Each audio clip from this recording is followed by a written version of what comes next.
5 মাস যেতে না যেতেই সরকারকে ব্যর্থ বলে বিরোধী দলের মন্তব্য গণতান্ত্রিক নয় বলে জানিয়েছেন স্থানীয় সরকার মন্ত্রী মির্জা ফখরুল ইসলাম আলমগীর।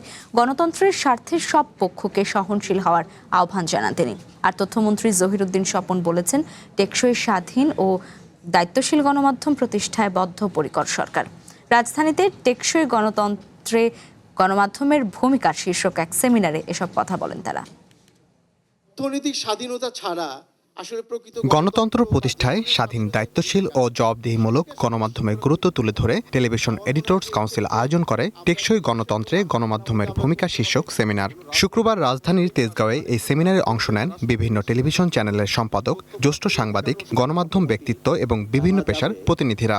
যে আমাদের এই রাষ্ট্রের বক্তারা বলেন, মত প্রকাশের স্বাধীনতা নিশ্চিতের পাশাপাশি সাংবাদিকদের নিরাপদ কর্মপরিবেশ, পেশাগত স্বাধীনতা নিশ্চিত না হলে গণতন্ত্রের ভিত শক্তিশালী হবে না। বগল সম্পাদক আর দেয়াল সাংবাদিকের উৎপাতে আসল সাংবাদিকরা এখন কোন ঠাসা, এসব বিষয়ে একটি সেল গঠন করা উচিত।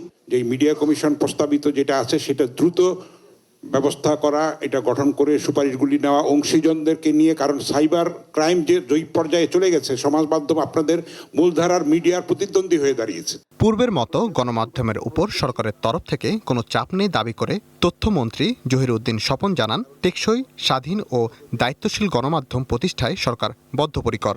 এই মুহূর্ত পর্যন্ত আমি সরকারের পক্ষ থেকে, মাননীয় প্রধানমন্ত্রীর পক্ষ থেকে আস্থা নিয়ে বলতে চাই যে আমরা খুব দ্রুত এরকম একটি টেকসই এবং গতিশীল, দায়িত্বশীল, সর্বোচ্চ স্বাধীনতা ভোগকারী গণমাধ্যম প্রতিষ্ঠা করতে দৃঢ় প্রতিজ্ঞ।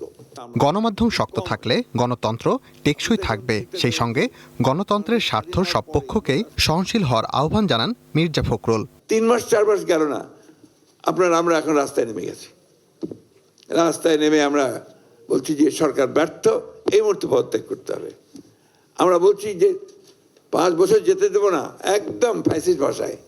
এই ভাষাগুলো তো গণতন্ত্রের ভাষা না। আপনি পার্লামেন্টে আসেন, পার্লামেন্টের কথাগুলো বলেন।